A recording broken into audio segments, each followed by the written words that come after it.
Hello दोस्तों, मैं हूं सत्यम और स्वागत है आपका अपने यूट्यूब चैनल सत्यम डिजिटल में।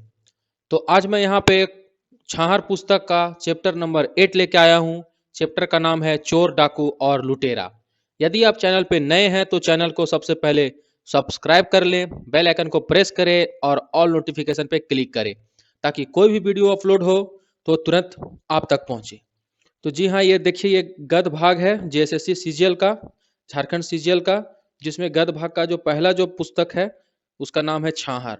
इसके जो लेखक है वो कौन है? चितरंजन महतो चित्र, आप यहाँ पे देख रहे होंगे। ठीक है, और इसमें टोटल 10 कहानियां हैं। तो उसका जो 7 कहानी का जो चैप्टर है, 7 चैप्टर वो अपलोड कर दिया गया है। अगर अभी तक आपने नहीं देखा है तो चैनल के प्लेलिस्ट पे जाके आप देख सकते हैं। ये 8वां चैप्टर है, चोर डाकू और लुटेरा। तो आइए अब इस चैप्टर को शुरू करते हैं। ठीक है, तो देखिए इस जो चैप्टर है इसमें क्या है, सबसे पहला जो मुख्य किरदार है इस चैप्टर का, चोर डाकू और लुटेरे का, इसका कौन है मुख्य किरदार? मुख्य किरदार का नाम है हरखू। ठीक है, हरखू जो है वो मुख्य किरदार है इस चैप्टर का। इस कहानी में आगे एक जलालुद्दीन नामक व्यक्ति का भी जिक्र आएगा। ठीक है, तो चलिए अब आगे देखते हैं, कहानी की ओर बढ़ते हैं। तो यहाँ पे देखिए, ठीक है, हरखू हरखू जो कि जेल में चोरी के कारण, हरखू जो भी मैंने बताया कि इस कहानी का मुख्य किरदार है, मुख्य पात्र है। अब उसके बारे में देखते हैं क्या है कहानी में। हरखू, यहाँ पे देखिए हरखू नाम है उसका। वो जेल में चोरी के कारण क्या है, 6 साल की सजा काट रहा होता है। वो एक चोरी के कारण क्या है, जेल में सजा काट रहा होता है। देखिए हरखू क्या करता है कि बिजली, जो सरकारी बिजली का तार होता है उसका वो चोरी करता है। ठीक है, सरकारी बिजली का तार चोरी का आरोप था। लेकिन क्या होता है कि वो रंगे हाथ नहीं पकड़ाता। जो बिजली का तार चोरी हुआ था उसको वो रंगे हाथ नहीं पकड़ाता है कि यही तार चोरी कर रहा है।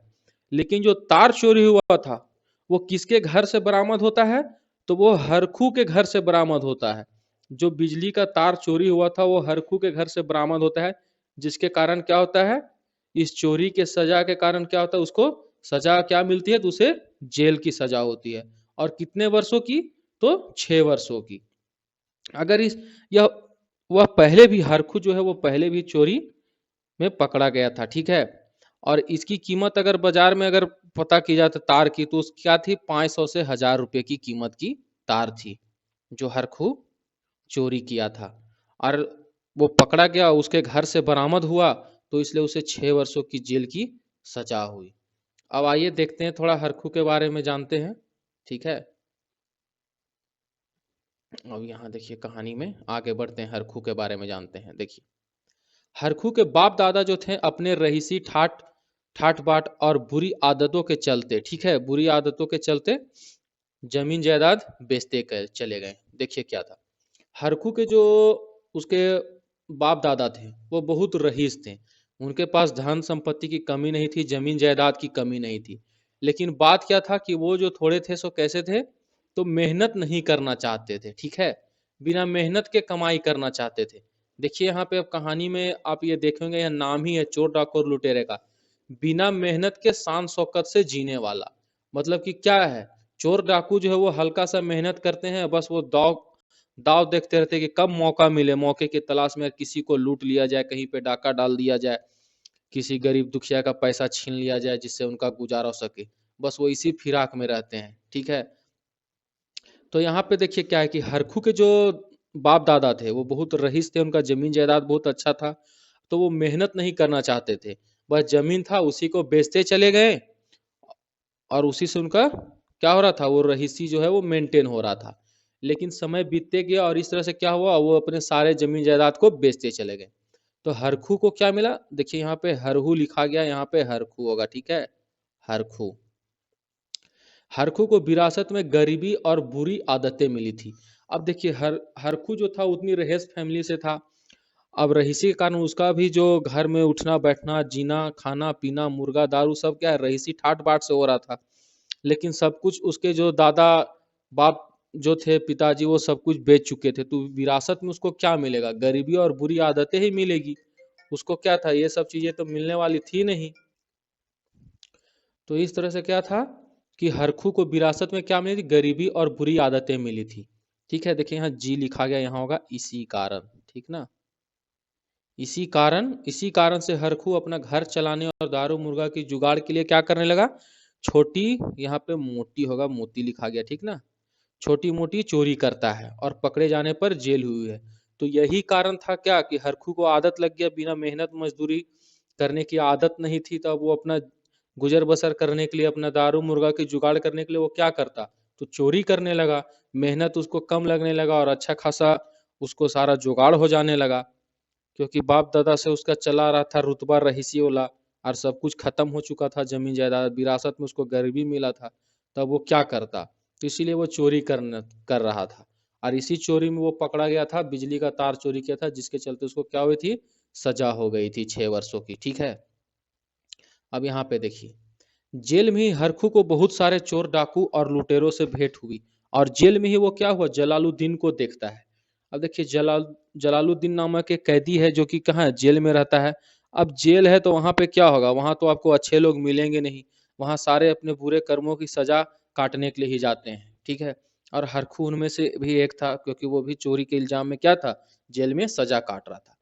वो वहां पे जलालुद्दीन को देखता है कि बहुत ही दम रईसे ही इसका पूरा ठाठ बाट है, क्योंकि उसको देख के लगता है कि, लेकिन वह देखता है कि जेल में भी बाहर की समाज की तरह भेदभाव है। जो जितना बड़ा बड़ा चोरी डकैत करता है, उसका यहाँ ज्यादा महत्व है। मतलब वो क्या देखता है वहां पे जेल में, कि जो जितना बड़ा बड़ा चोर डकैत है, जो जितना बड़ा चोरी कर रहा है, लूट मार कर रहा है, वो लोग का वहां पे उतना ही सम्मान है, ठीक है।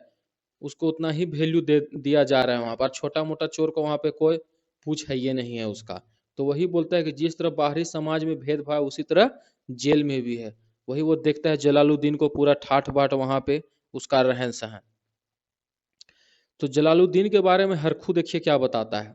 जलालुद्दीन के बारे में हरखू बताता है कि वो कोई ट्रेन, बैंक या किसी गरीब आदमी को नहीं लूटता था।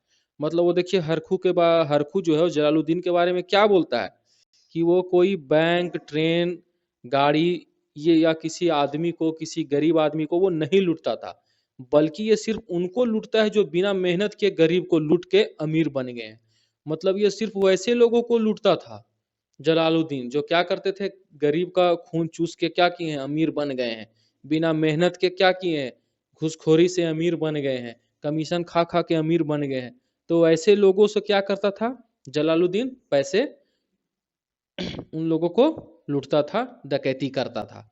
और इसी में कभी पकड़ा जाता था तो जेल आता था। लेकिन बड़ा बड़ा बैंक डकैती, बड़े बड़े लोगों को लूटता था, तो उस तरह उस हिसाब से क्या था, इसका नवाबी था, जेल में भी नवाबी था। तो क्योंकि वो मेहनत नहीं करना चाहते हैं और अमीर बन गए हैं, इसीलिए क्या करता था जलालुद्दीन, उन सबको लूटता है। और यही कौन बताता है, यही हरखू जलालुद्दीन के बारे में बताता है, ठीक है। अब देखिए, फिर उसी तरह जेल में हरखू को नजर आते हैं 4-5 लड़के। वो देखता है कि 4-5 लड़के जो हैं वो बैंक डकैती, ठीक है। ये सब आप ध्यान रखिएगा, एग्जाम में आपका क्वेश्चन 20 से ही पूछेगा, कि बैंक डकैती करके जेल आते हैं। वो देखता है कि 4-5 लड़के हैं जो 18 से 22-25 वर्ष की उम्र के हैं, सब नौजवान हैं, अच्छे कद काठी के, गोरे चिकने हैं। और भाई ये लोग बैंक डकैती करके आया है। तब पता चलता है कि कोई दरोगा का बेटा है, कोई विधायक है, कोई अफसर का बेटा है, यानी कि सब लोग बड़े घर के बेटे हैं। और ये लोग क्या किए हैं, तो ये लोग मिलके बैंक डकैती किए हैं। अब इनके घर वाले, इनके माँ बाप, इनके भाई बहन सब इनसे मिलने आ रहा है, आराम से इनको आने दिया जा रहा है, आराम से आ रहे हैं, जा रहे हैं। और इनके पास क्या है, पैसा है, पहुंच है। और इस तरह से ये कहते हैं 15 से महीना दिन या 2 महीना दिन में ये इनका बेल हो जाता है और चले जाते हैं यहाँ से। तो इसीलिए हरखू बोलता है कि समाज और जेल के अंदर भी सेम भेदभाव है। मन में सोचता है सब बड़ा घर का है और बचपन से ही पैसा से खेल रहा है। हरकू उन लड़कों के बारे में सोचता है कि ये लोग तो बड़ा घर का है, ये लोग बचपन से ही पैसा से खेल रहा है, इसलिए उन लोगों के पास पैसा का हवस है, इसलिए इन लोग के पास पैसा का हवस चढ़ गया है। ये लोग चाहता है कि हम बस एक ही दिन में करोड़पति बन जाए, इतना बड़ा बड़ा घर का होने के बावजूद भी। यही हरकू इन सब लोगों के बारे में सोचते रहता है। अब देखिए क्या होता है, हरकू सामाजिक व्यवस्था, जिस तरह से हरकू देखता है अपने समाज में कि सामाजिक व्यवस्था जैसा देखता है, राजनीतिक व्यवस्था को देख रहा है, और कानून न्याय व्यवस्था को यहाँ देख के उसका मन हार गया। कहने का मतलब क्या है, वो देख रहा है कि जो बड़े बड़े लोग हैं वो चोरी डकैती, वो बैंक जैसा डकैती कर रहे हैं, वो यहाँ आ रहे हैं, उनके घर वाले आराम से उनसे मिलने आ रहे हैं, उनका हित परिवार जो भी है सब उनसे मिलने आ रहा है, और वो महीने 2 महीने में यहाँ से छूट के चले जा रहे हैं। और एक हम है। हरखू अपने बारे में सोचता है कि एक कौन है, एक हम है।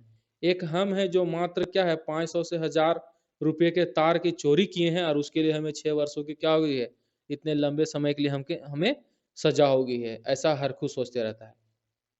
तो वो सोचते सोचते वो क्या कहता है, हे भगवान, हमको गरीब मजदूर घर में काहे जन्म दिए। वो अपने आप से भगवान को कहता है कि हे भगवान, हमको गरीब मजदूर घर में काहे जन्म दिए। पढ़ा लिखा नहीं था। देखिए हरकू तो पढ़ा लिखा नहीं था, लेकिन सोचने की शक्ति थी उसके पास, क्योंकि भगवान जो है सोचने बोलने समझने की बुद्धि तो सबको दिए हैं। पढ़ना लिखना पड़ेगा तभी आप पढ़ लिख सीखिएगा, पढ़ने स्कूल कॉलेज जाइएगा तभी तो आप पढ़ लिख सकिएगा। तो यहाँ पे क्या है, उसके पास भी सोचने की शक्ति थी। उसके पास विरोध करने का ना तो क्षमता यानी कि क्षमता, दोस्तों यहाँ पे क्षमता होगा, क्षमता, ठीक है, क्षमता। तो उसके पास क्या थी, उसके पास क्षमता तो न पहुंच थी। वो चाहता था कि ऐसे लोगों का क्या किया जाए, विरोध किया जाए, ठीक है, जो अपने पैसे के अपने पहुंच के बलबूते पर बड़े बड़े चोरी बड़े बड़े अपराध को घटना को अंजाम भी दे रहे हैं, लेकिन वो आते हैं और छूट जाते हैं, और हम जैसे लोगों का कोई सुनवाई नहीं। तो विरोध तो करना चाहता था, लेकिन क्या था, उसके पास ना क्षमता थी और ना पहुंच था। तो यही सब क्या है वो बताता है अपने बारे में। लेकिन यही सब सोचते सोचते क्या होता है, देखिए वह सोचते सोचते वो सो गया। ठीक है, हरकू क्या है, सोचते सोचते यही सब बातों को सोचते सोचते वो सो गया, लेकिन उसको हार्ट अटैक नहीं आया, क्योंकि वो गरीब और दुख झेल चुका था। कहने का मतलब देखिए क्या है, वो इतना गरीब था, इतना दुख सारा झेल चुका था कि वो इन सब बातों को अगर सोच रहा था तो उसको क्या, उसको हार्ट अटैक आएगा, नहीं आएगा। लेकिन वो यही सोचता है कि अगर बड़ा लोग रहता, ये लोग बिना मेहनत मजूरी के इतना पैसा कमाता है, ठाट बाट से रहता है, चोरी करता है, ये सब लड़का लोग जो 4-5 गो था, ये लोग कहीं भी सुनसान जगह में किसी को पा गया गाड़ी से तो छीन लिया, बड़ा बड़ा बैंक में डकैती करता है, जेल भी आता है और आराम से महीना 2 महीना में छूट के चला जाता है। तो वही वो सोचता है कि अगर बड़ा लोग अगर इतना सोचने लगेगा तो इन लोग को हार्ट अटैक आ जाएगा, लेकिन हम इतना दुख गरीबी ये झेल चुका होता है कि इसको हार्ट अटैक नहीं आता है, ठीक है। फिर वो क्या होता है, अचानक जब वो उठता है, वो सो चुका था सोचते सोचते, लेकिन जब वो उठता है तो काफी दिन आगे निकल चुका था, दिन काफी बीत चुका था, ठीक है। तो वो क्या कहता है, वो कसम खाता है। जब वो सो के उठता है तो वो कसम खाता है, अपने आप से वो एक कसम खाता है कि अब चोरी धंधा नहीं करेगा। मतलब कि वह अब चोरी का काम नहीं करेगा, ना ही मेरे पास पिस्तौल और राइफल है। मतलब वो कहता है कि हम चोरी कहाँ से करेंगे, ना ही मेरे पास पिस्तौल है, ना ही राइफल है, ना ही हम पैसे वाले हैं, ना ही पहुंच है, तो अब हम चोरी क्या करेंगे, ठीक है। मेहनत मजदूरी करके जिए, अब यही सबसे बेस है। मतलब वो ठान लेता है कि हमको अब मेहनत मजदूरी करना है, इन सब चक्करों में नहीं पड़ना है, चोरी के चक्कर में। और अब हम क्या है, मेहनत मजदूरी करके अपने जीवन को क्या करेंगे, जीना है। यहाँ पे जियाब मतलब यहाँ जियब होगा दोस्तों, ठीक है, खोठा में जियब यानी कि जीना है। हमको मेहनत मजदूरी करके जीना है, सबसे बेस है, मैंने यही मेरे लिए सबसे अच्छा है, मेहनत मजदूरी करके जीना। अब ये चोरी चकारी का काम हम नहीं करेंगे। तो उम्मीद है आपको कहानी समझ में आ गया होगा। यही कहानी था आपका चोर डाकू लुटेरा, कि कैसे एक आदमी जो धनवान फैमिली से था, लेकिन विरासत में गरीबी मिली और मेहनत मजदूरी न करने की वजह से वो चोरी करने लगता है, और जेल में वो देखता है कि किस तरह से भेदभाव हो रहा है। एक रईस कैदी, जो लोग पैसे वाले हैं, वो आते हैं और कैसे छूट जाते हैं महीने 2 महीने में, और एक मैं हूँ जो सजा काट रहा हूँ। इसलिए वो अंत में यही फैसला लेता है क्या, कि अब मुझे मेहनत मजदूरी करके जीना है और हम इसी तरह से सुख चैन से जिएंगे। तो कहानी आपको कैसा लगा कमेंट करके जरूर बताएं, वीडियो को लाइक करें और जितना ज़्यादा हो सके शेयर करें, और चैनल पे नए हैं तो चैनल को सब्सक्राइब कर लें। और यदि आपको इसका पीडीएफ चाहिए तो कमेंट सेक्शन में कमेंट करें, ठीक है दोस्तों। तो मिलता हूँ नए वीडियो में नए टॉपिक के साथ। Thanks for watching. जय हिंद दोस्तों।